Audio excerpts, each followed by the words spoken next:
নেপথ্যে রাজনৈতিক ষড়যন্ত্র।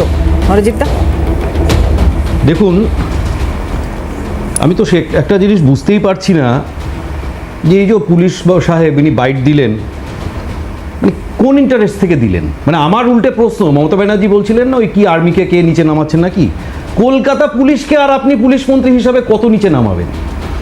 এই যে হচ্ছে, এটা হচ্ছে ব্যানার, হয়তো মোবাইলে দেখা যাবে না, আমি পড়ছি, আমার কাছে ছবিটা রয়েছে, যে ব্যানারটা ওই মঞ্চে লাগানো ছিল। প্রতিবাদ আন্দোলন তারিখ 30 ও 31 অগস্ট, অর্থাৎ দুদিনের জন্য। এটা তৃণমূলের ব্যানার পড়ছি আমি, বিজেপির নয়। স্থান গান্ধী মূর্তি পাদদেশ কলকাতা। কারা অর্গানাইজ করছে? নিচে বড় বড় করে নাম লেখা, পশ্চিমবঙ্গ কিষাণ ক্ষেত মজুর তৃণমূল কংগ্রেস। আমি তো বুঝতে পারছি না, মাননীয়া 30 বার বললেন কলকাতা পুলিশকে জানাতে পারতো, কলকাতা পুলিশকে জানাতে পারতো, ওরা খুলতে পারতো প্রোগ্রামটা ওই ক্ষেত মজুর তৃণমূল কংগ্রেসের, আর প্যান্ডেল খুলবে এসে কলকাতা পুলিশ। মানে ঠিক ওই সমন্বয় বৈঠকগুলো চলার সময় জেলার ডিএম আর এসপিকে যেভাবে নাম ধরে বলতেন, এই তুই বল, আর পাশে ওনার দলের নেতাকে বলতেন, এই সব্যসাচী বল, ঠিক একই রকম ব্যাপারটা এখানে পাওয়া যাচ্ছে না। এই যে মমতা ব্যানার্জি বলছিলেন, আমার না মাঝে মধ্যে খুব ইচ্ছা করে ওনাকে ওনার ভাষাতেই উত্তর দিই, পারি না, সম্ভব না। উনি এই যে কি সুন্দর বললেন, পিছে মে ক্যা হ্যায়, বেশ একটা অদ্ভুত বলেন। আমি বলছি পিছে মে ক্যা হ্যায়? পিছে মে ওই ত্রিফলা আলো দুর্নীতি হ্যায়, पीछे में टेट केलेंकारी है, पीछे में एसएससी केलेंकारी है, पीछे में 7 लाख कोटी টাকা দেনা है, এইগুলোই পিছে মে হ্যায়, এইগুলোই সামনে আসছে।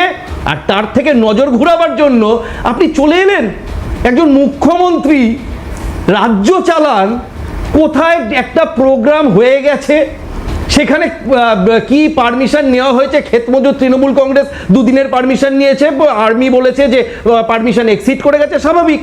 ওই ক্ষেতমজুর তৃণমূল কংগ্রেসই বলছে 30 আর 31 তারিখ। জায়গাটার গুরুত্ব বুঝতে হবে। আমি রোজ হাইকোর্ট থেকে ওই রাস্তা ধরে ফিরি, এবং জায়গাটার গুরুত্ব এমনই, যেহেতু পাশে ফোর্ট উইলিয়াম রয়েছে, মোবাইলটা পর্যন্ত কাজ করে না। ওই আকাশবাণী ভবন থেকে যতক্ষণ না পর্যন্ত মা ফ্লাইওভারের কাছাকাছি পৌঁছাচ্ছি, জ্যামার বসানো থাকায় মোবাইলটা পর্যন্ত কাজ করে না আমাদের, এতটা সেন্সিটিভ জোন এটা। সেই জায়গায় একটা প্রোগ্রাম হয়ে যাওয়ার পর যে রাস্তা দিয়ে রোজ লক্ষ লক্ষ ভিআইপি মুভমেন্ট হয়, এটা তো কলকাতা পুলিশ বললো যে আমাদের কাজ হচ্ছে ল অ্যান্ড অর্ডারটা মেনটেন করা। তো মাননীয়া কলকাতা পুলিশকে কি ডেকোরেটার্সের ভূমিকা তো নামিয়ে আনছেন?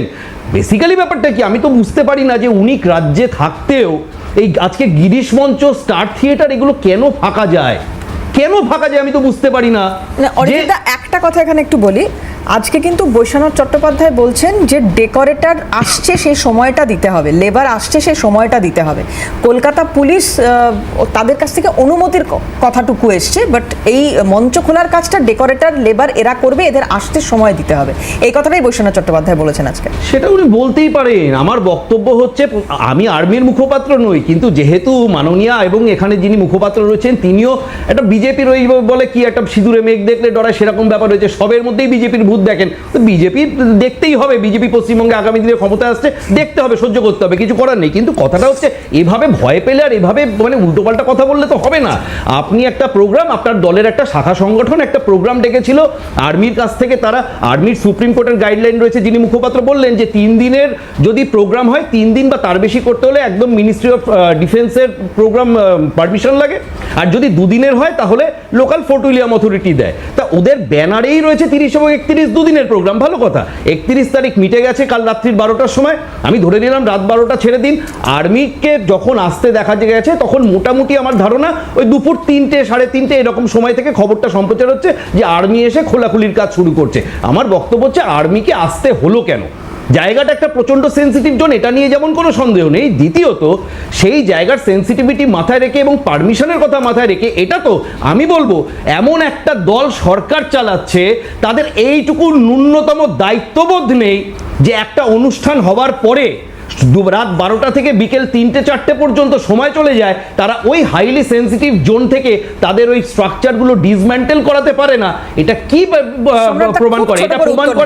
এটা প্রমাণ করে তাদের ব্যর্থতা, দায়িত্বজ্ঞানহীনতা। আর একটা যে কথা মমতা ব্যানার্জি বারে বারে ওখান থেকে দাঁড়িয়ে বলছিলেন যে আমাদের এখানে এই প্রোগ্রাম করায় তো কারোর কোনো অসুবিধা হচ্ছিল না, মানে দাবিটা বলেছেন, কি? দাবির পরে বলুন, একটু আমি দাবিটা বলি, কি? একটু বলি, আমি মানে একবার উনি কি বলি, চাইছিলেন বলেছেন। আগামী এক একই মাস কথা, যাবত মঞ্চটা অরিজিৎ ওখানে একই কথা continue বলছে, হবে একটু বলি, দিদির একটু permission বলেছেন। নিয়ে।